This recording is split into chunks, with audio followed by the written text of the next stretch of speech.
เสียงទូរស័ព្ទប្រូលឹកទៅកណ្ដាលរាត្រីបងស្រវាចាប់ស្ដាប់ពាក្យស្រីស្លុតស្មារតីស្ទើរមរណាទូរស័ព្ទសុំឡាប់ចិត្តបងអូនផ្ដាច់ចំណងស្នេហាអូនថាអស់និស្ស័យនឹងគ្នាអូនថាជាកម្មរបស់បងចង់អៀតអាធិតភាពស្នេហាផ្លេចមិនប្រហាឲ្យផ្សៃតែម្ដងទៀងក្រោតគ្រៀតណាស់មិនអមតែដៀលឲ្យបងសែនឈឺចាប់មេងងឹតដូចជាចិត្តស្រីមាសមេមិនគួរផ្ដាច់ស្នេហ៍តាមខ្សែទូរស័ព្ទយប់ស្ងាត់ចិត្តសែនអ៊ូអាប់គឺយប់ដែលអូនបាញ់ចប់ស្នេហារាត្រីដ៏សែនឈឺចាប់រាត្រីដែលស្លាប់ចិនដាសំបកកាយគ្មានខ្លឹមសារព្រលឹងស្នេហាបងសិន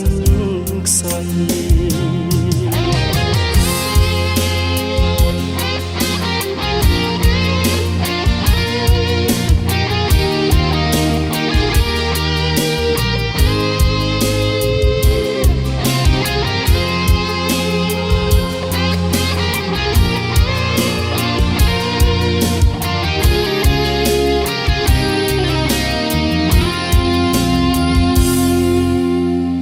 เสียงទូរស័ព្ទប្រូលឹកទៅកណ្ដាលរាត្រីបងស្រវាចាប់ស្ដាប់ពាក្យស្រីស្លុតស្មារតីស្ទើរមរណាទូរស័ព្ទសុំឡាប់ចិត្តបងអូនផ្ដាច់ចំណងស្នេហាអូនថាអស់និស្ស័យនឹងគ្នាអូនថាជាកម្មរបស់បងចង់អៀតអាធិតគ្រៀតស្នេហាតែខ្ញុំប្រហាឲ្យផ្សៃតែម្ដងពាក្យក្រោតគ្រៀតណាស់នួនអងតែដៀលឲ្យបងសែនឈឺចាប់